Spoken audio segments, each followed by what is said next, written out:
Hey, welcome to all my geometry students out there. Okay, I'm Mr. Ives. I'll be your geometry teacher for this term. If you're brand new, if you're not, hey, here we go. Remember what we've been doing as far as the Pythagorean theorem goes. Okay, the most famous theorem in all history. And what's my daily learning objective? Swab it.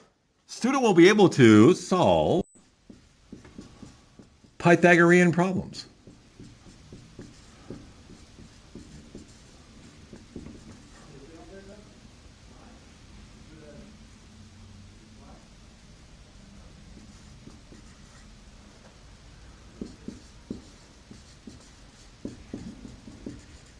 Successfully 3 times. There we go.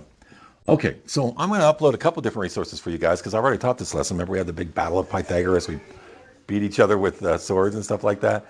Okay, so a couple of them. First of all, the first one will just be standard Pythagorean stuff. Second one will be some real Pythagorean modeling, some actual real world problems for you.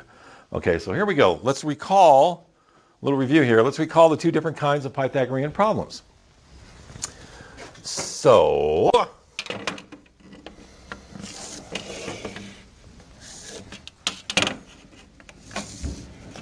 here we go.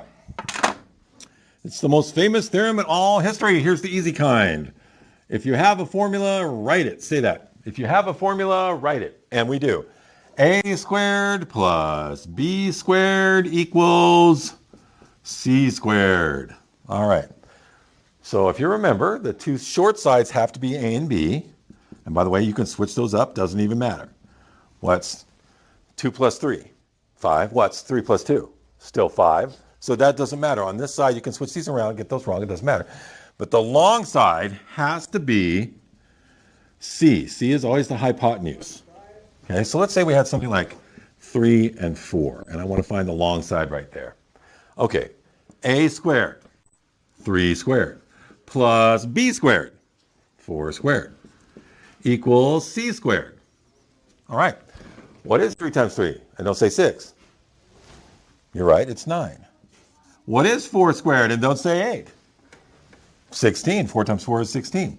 Equals C squared. Okay, now, I just got a couple of numbers. I'm going to add them together.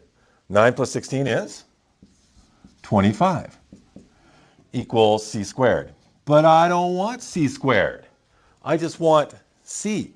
What's the last step of every Pythagorean problem? Well, I got to get the C by itself. What's the opposite of squaring? Square rooting. Okay, whatever you do to one side, do the other. I square root that side, I square root that side. The square root of something squared is just C, and square root of 25 is 5. And that's how you do that. That's the easy kind. Okay, now there's the hard kind. I say hard, but it's not really that hard. What if I have something like this?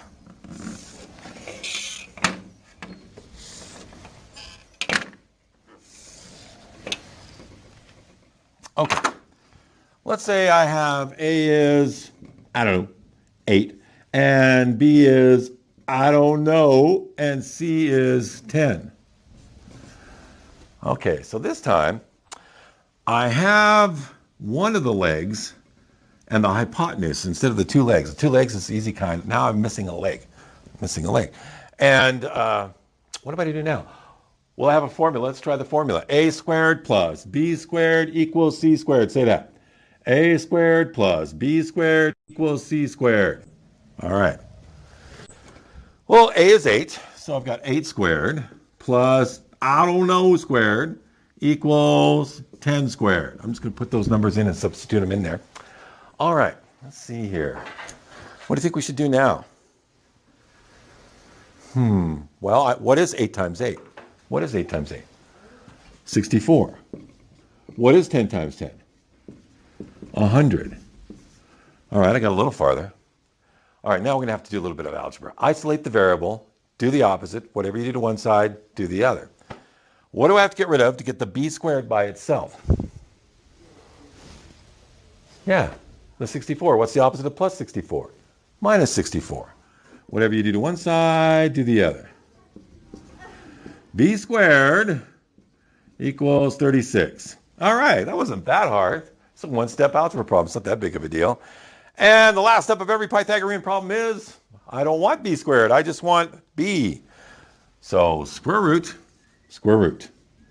B equals the square root of 36, which is 6. 6 times 6 is 36. And that's all there is to it. That should get you through both of those two resources. Try to do one each day. Don't try to do them all in one day. That's crazy. Okay? Enjoy a little bit. Anyway, I'll see you guys tomorrow.